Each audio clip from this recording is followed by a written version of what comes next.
Hi, I'm Dr. Ramesh Sunar. I'm about to start an implant case. We'll be taking out number 5, sorry, and get the tooth right, doc, and then place an implant and temporize it, okay? We're ready to start. Here, this is the post-extraction. Just for the sake of time, we didn't want to show you the extraction part. Now I'm doing what is called osteotomy. I'm using these pilot drill and all the implant drills to create a space for placing the implant.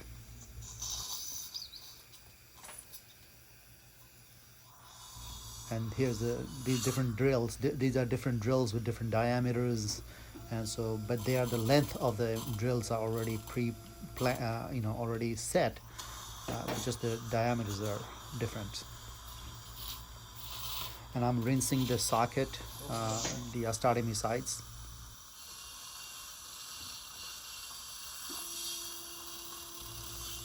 And here I am placing the implant. Here the implant's already placed now.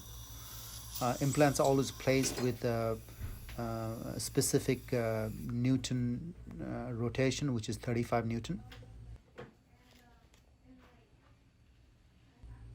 So here I'm checking the angle right now of the implant because we want to make sure the angle and the primary support, the tightness of the implant in the bone is have a pretty solidly placed so that we can place the temporary crown. As you can see, this got a pretty good primary support. Now I'm trying to make sure the angle is good. So I'm making rotation. There you go.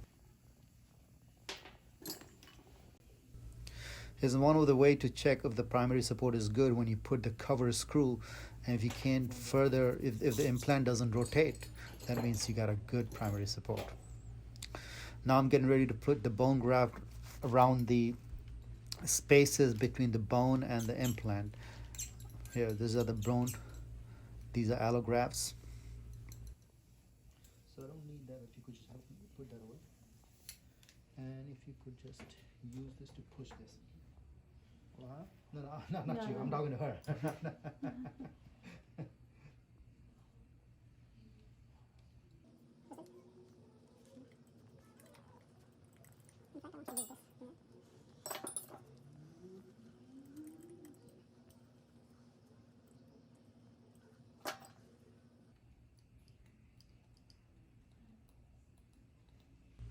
I'm basically pushing the bone granules between the space between the bone, the socket wall, and the implant itself.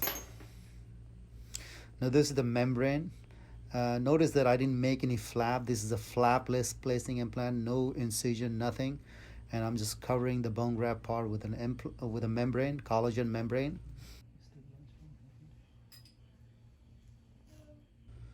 Notice there is a small hole in the middle of the membrane, and through which I'm going to use that hole to place the temporary crown.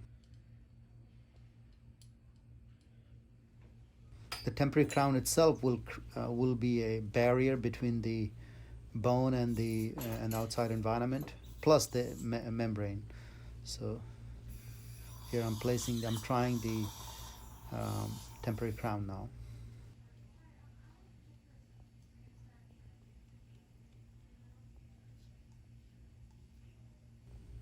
I've already placed the temporary crown. Notice that we fast forwarded because there's a lot of things I did to temporary crown to make sure it fits well, and it has to be completely out of occlusion. The temporary crown cannot touch the bottom tooth, the opposing tooth, otherwise the implant will fail.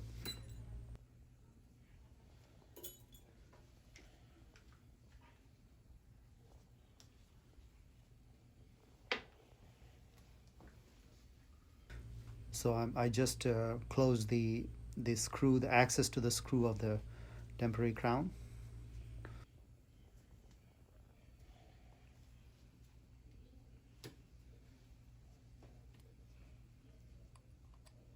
Here's the final temporary crown. Notice that it's shorter than the rest of the teeth. That's because we don't want it to touch the bottom tooth.